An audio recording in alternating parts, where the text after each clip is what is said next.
প্রথমে তেল দিয়ে আমি মাছটা ভাজি করে নেব। আমি আজকে রান্না করব পটল আর তেলাপিয়া মাছ। আপনারা ভিডিওটি ভালো লাগলে অবশ্যই সাবস্ক্রাইব করবেন, লাইক কমেন্টের মাধ্যমে আমাকে জানাবেন, আমার সাথে থাকবেন। আমি সুন্দর করে মাছটা ভাজি করে নিচ্ছি। দেখুন, মাছটা ভাজি করা হয়ে গেলে আমি মাছটাকে আলাদা উঠায় রাখবো। আমার প্রায় মাছটা ভাজি করা প্রায় শেষের দিকে।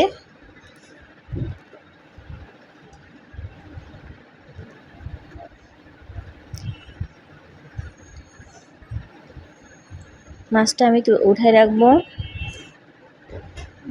লাল লাল করেই ভাজি করছি।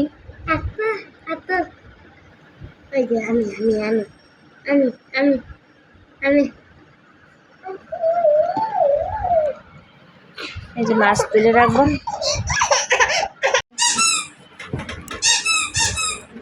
এরপর আমি পটলটা দিয়ে দিলাম।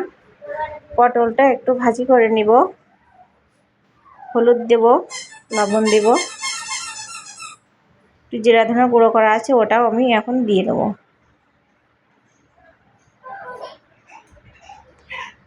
একটু ভাজি মতো কষানো হয়ে গেলে আমি ঢেকে দিয়ে একটু কষাই নিচ্ছি। কষানো হয়ে গেলে আমি পানি দিয়ে দেবো। আপনারা ভিডিওটা ভালোভাবে দেখতে থাকুন, আমি কি সুন্দরভাবে ডেকে কষাচ্ছি। ভাজিটা করার হয়ে গেলে পানি দিয়ে দেবেন।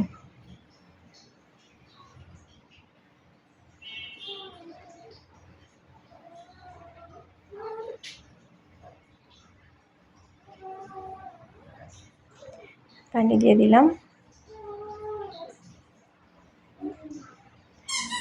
কাঁচা লঙ্কাও দিয়ে দিয়েছি আমি প্রথমেই। এবার ঢেকে দেব।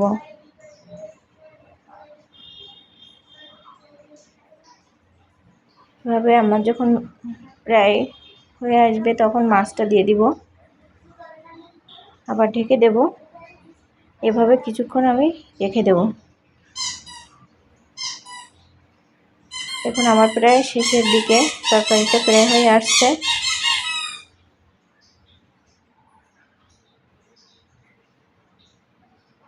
একটু জাল হলেই আমার তরকারিটা হয়ে যাবে। একটু পরেই আমি এটা নামিয়ে রাখতে পারবো।